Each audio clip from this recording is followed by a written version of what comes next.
दोस्तों एक बार फिर आपका स्वागत करते हैं हमारे YouTube चैनल स्टडीज लाइफ में। सो फ्रेंड्स, इंग्लिश ग्रामर की पूरी प्लेलिस्ट को देखने के लिए आप आई बटन पर क्लिक कर सकते हैं या फिर डिस्क्रिप्शन बॉक्स में दिए गए लिंक से भी जाके देख सकते हैं। सो फ्रेंड्स, आज हम आपको बताने वाले हैं विल हैव तथा शैल हैव का प्रयोग। तो बने रहे हमारे साथ इस वीडियो में और इस वीडियो को आगे देखते रहिए।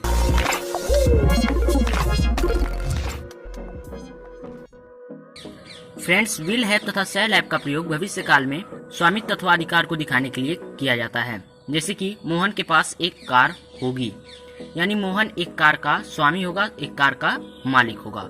ठीक है, होगा क्योंकि आया है इसलिए क्या हो जाएगा, ये फ्यूचर टेंस में हो जाएगा और स्वामित्व की बात हो रही है तो यहाँ पे क्या हो जाएगा आपका विल हैव अथवा शैल हैव का प्रयोग।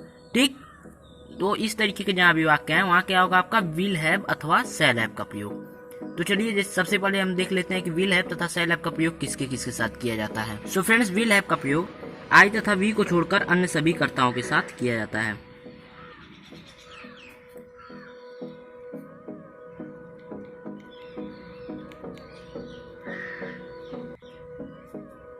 ठीक है, विल हैव का प्रयोग आई तथा वी को छोड़कर अन्य सभी कर्ताओं के साथ किया जाता है।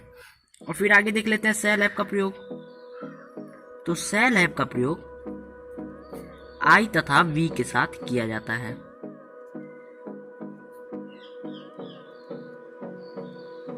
जैसे कि आपने विल बी तथा शैल बी का प्रयोग पढ़ा था, उसमें विल बी का प्रयोग आई तथा वी को छोड़कर अन्य सभी के साथ किया जाता था, वैसे ही विल हैव का प्रयोग आई तथा वी को छोड़कर अन्य सभी के साथ किया जाएगा। और वहां पे क्या था, शैल बी का प्रयोग आई तथा वी के साथ किया जाता था, वही चीज यहाँ होगी, शैल हैव का प्रयोग आई तथा वी के साथ किया जाएगा। ठीक है, आपने समझ लिया कि विल हैव का प्रयोग आई तथा वी को छोड़कर अन्य सभी के साथ और शैल हैव का प्रयोग केवल और केवल आई तथा वी के साथ। अब देख लेते हैं कि आप अफर्मेटिव सेंटेंसेस यानी सकारात्मक वाक्य को किस तरीके से बना सकते हैं। तो चलिए देखते हैं इसे। सो फ्रेंड्स, अफर्मेटिव सेंटेंस बनाने के लिए रूल है, सबसे पहले आपको लिखना होगा सब्जेक्ट, फिर सब्जेक्ट के अनुसार विल अथवा शैल, उसके बाद हैव। ठीक, इसे आप इस रूप में भी समझ सकते हैं कि सब्जेक्ट के बाद विल हैव अथवा शैल हैव, दोनों में हैव कॉमन है इसीलिए हैव हमने बाहर रख दिया, जिससे कि आपका जो रूल है वो ज्यादा लंबा ना हो। ठीक, तो सब्जेक्ट विल अथवा शैल, उसके बाद हैव। ठीक, प्लस कॉम्प्लीमेंट और लास्ट में फुल स्टॉप, ये आपका हो जाएगा रूल। अब इस पे आधारित एक वाक्य देख लेते हैं। जैसे कि एक वाक्य आ जाए, अमन के पास एक मकान होगा। तो यहाँ पे सबसे पहले क्या देखना है, सब्जेक्ट। सब्जेक्ट किसके पास मकान होगा, अमन के पास, तो सब्जेक्ट कौन हुआ, अमन।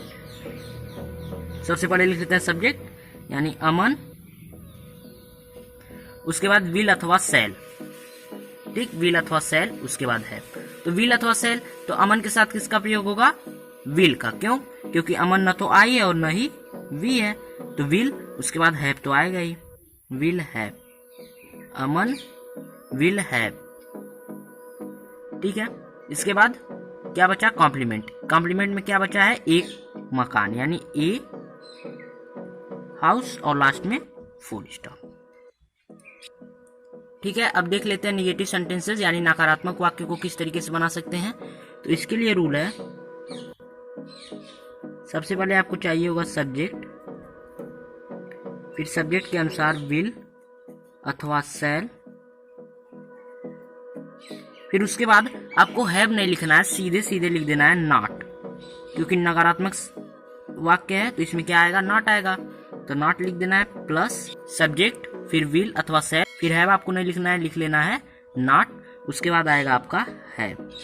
ठीक, तो ये थोड़ा सा आपको सावधानी बरतनी है, थोड़ा सा ध्यान देना है। हैव, उसके बाद कॉम्प्लीमेंट और लास्ट में फुल स्टॉप। इस तरीके से आपके नेगेटिव सेंटेंस बनेंगे। तो चलिए देख लेते हैं। जैसे एक वाक्य मिला हमें, माता जी के पास घड़ी नहीं होगी। इसमें सबसे पहले ढूंढना है सब्जेक्ट, किसके पास घड़ी नहीं होगी, माता जी के पास। तो सब्जेक्ट कौन हुए, माता जी, तो क्या हो जाएगा, द मदर, द मदर। उसके बाद विल अथवा शैल, तो माता जी, द मदर, न आई और न वी है, तो इसके साथ किसका प्रयोग होगा, विल का। ठीक, क्योंकि आई और वी को छोड़कर अन्य सभी के साथ किसका प्रयोग होता है, विल का। द मदर विल उसके बाद फिर देखिए नहीं आ गया है, क्या हो जाएगा नॉट, विल नॉट। उसके बाद हैव लगाना है तो हैव लिख देंगे हैव। उसके बाद क्या हो जाएगा कॉम्प्लीमेंट, कॉम्प्लीमेंट क्या हो जाएगा घड़ी। अब देखिए यहाँ पे एक घड़ी की बात की जा रही है, इसीलिए इसे क्या लिख देंगे ए वॉच। ठीक, फिर लास्ट में फुल स्टॉप लगाना है आपको। तो इस तरीके से आपका ये वाक्य बन गया। चलिए चलते हैं आगे, देख लेते हैं कि इंट्रोगेटिव सेंटेंसेस को आप किस तरीके से बना सकते हैं। सो फ्रेंड्स, हम बता चुके हैं कि इंट्रोगेटिव सेंटेंस दो प्रकार के होते हैं। एक होता है सिंगल इंट्रोगेटिव, दूसरे होते हैं डबल इंट्रोगेटिव। सिंगल इंट्रोगेटिव में वाक्य की शुरुआत क्या शब्द से होती है, और डबल इंट्रोगेटिव में जो प्रश्नवाचक शब्द होता है वो वाक्य के बीच में आता है। तो चलिए देख लेते हैं सबसे पहले सिंगल इंट्रोगेटिव के लिए क्या रूल है। तो रूल है, सबसे पहले आपको लिखना है विल अथवा शैल, वो भी कर्ता के अनुसार। ठीक, उसके बाद कर्ता सब्जेक्ट फिर हैव।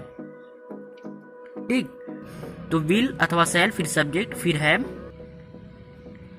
उसके बाद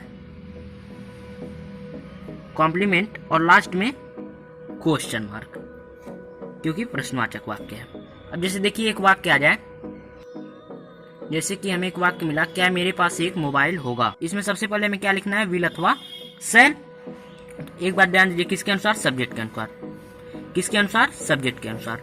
सबसे पहले देख लेते हैं सब्जेक्ट, क्या मेरे पास एक मोबाइल होगा। किसके पास मोबाइल होगा, मेरे पास। सब्जेक्ट कौन हुआ, मैं।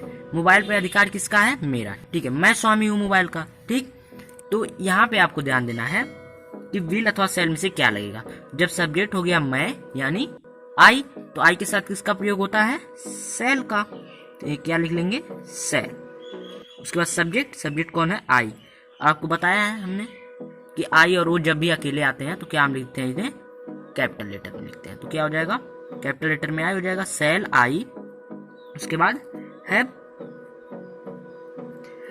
उसके बाद कॉम्प्लीमेंट, कॉम्प्लीमेंट में क्या है, एक मोबाइल यानी ए मोबाइल। लास्ट में क्वेश्चन मार्क। ठीक, अब देख लेते हैं डबल इंट्रोगेटिव को। ठीक है, तो डबल इंट्रोगेटिव के लिए रूल है, सबसे पहले आपको लिखना होगा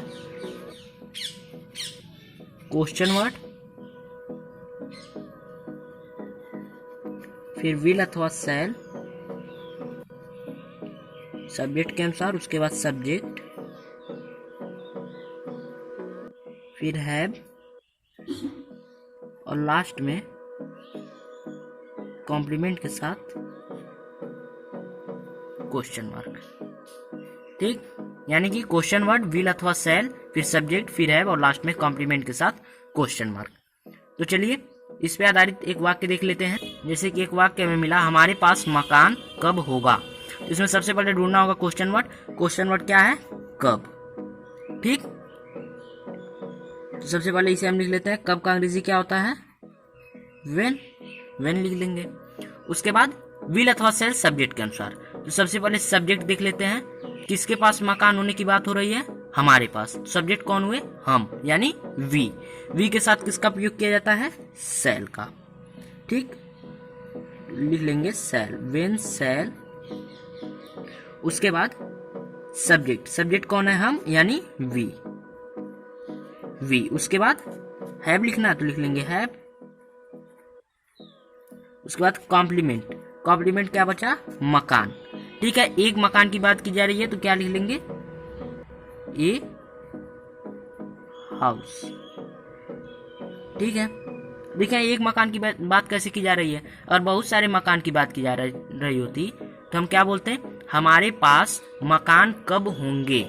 ठीक, लेकिन यहाँ हमने क्या बोला है, हमारे पास मकान कब होगा।